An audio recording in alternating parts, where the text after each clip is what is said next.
The Bishop's Avenue, close to Hampstead Heath in North London, is one of Britain's glitziest and most expensive streets. With prices rising as high as £65 million for a single house, its nickname of Millionaires Row had to be upgraded to Billionaires Row. Estate agents sell it as the famous home of oil magnates, newspaper barons and Middle Eastern royalty. If you come down to Bishop's Avenue, the reality isn't quite as the brochures would have you believe, and in fact many of the properties have fallen into quite considerable disrepair, like this one here, which was owned by the Saudi royal family and is now vacant. There's another one next door here, and there's another one after that.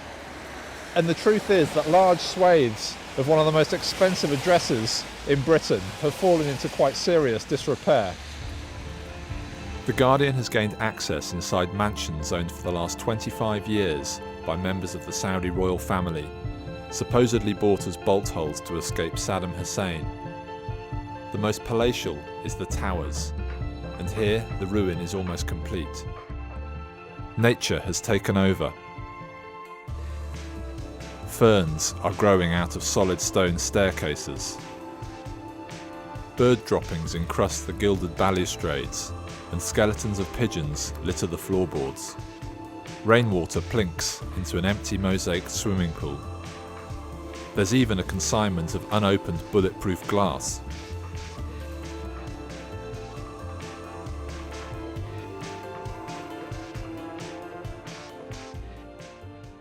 So the Saudi homes aren't the only ones that are derelict and boarded up here on Bishop's Avenue.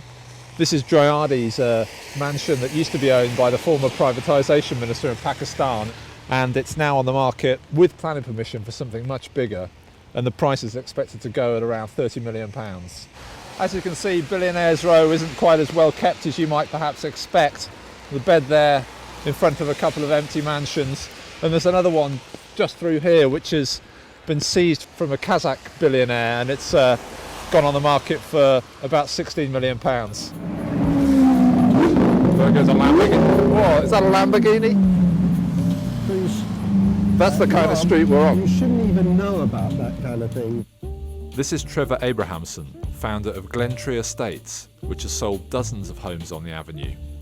He's selling Jersey House, a recently built £39 million palace.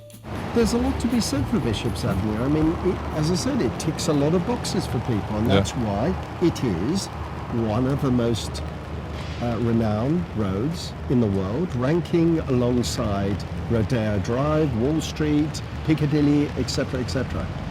And people want to be in a place which is well known, well respected, which is good for their pocket as well as their heart. Do you think, Trevor, just finally, they might ever build some affordable homes along here? You could buy an apartment in Bishop's Avenue for, say, £3.5–4 million. That's an affordable home. Is an affordable home for one of the finest addresses in the world. Is there anyone we could speak to about who lives there? I'm not sure this is working. There seems to be moss growing out of it. Is it possible at all that we could speak to someone in the house? No, not at all. Are you available for a quick chat on camera about life on Bishop's Avenue? Finally, we got through to Dr. Magday Ishak Hanna, an Egyptian-born surgeon and businessman who has lived on the avenue for 7 years. It feels like a family house, doesn't it? It is. Do you know how much this one would be worth if you bought it? I don't know, but I know the rent is around 8 to 10 A week? a week, yeah. It is a peculiar street. Do you ever meet your neighbours?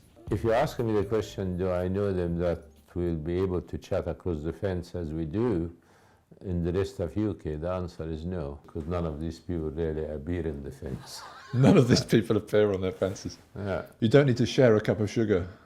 No, or borrow a pound of sugar, you don't do that. And it has this reputation, I mean, which I don't like personally. When you Google Billionaire Roads London, and it will come with the Bishop Avenue. For me, I'm happy in it. I mean, that's all what I can tell you. But with around 130 bedrooms sitting unused here on the avenue, and more across the capital, the impact of dereliction on London's housing crisis is becoming increasingly clear.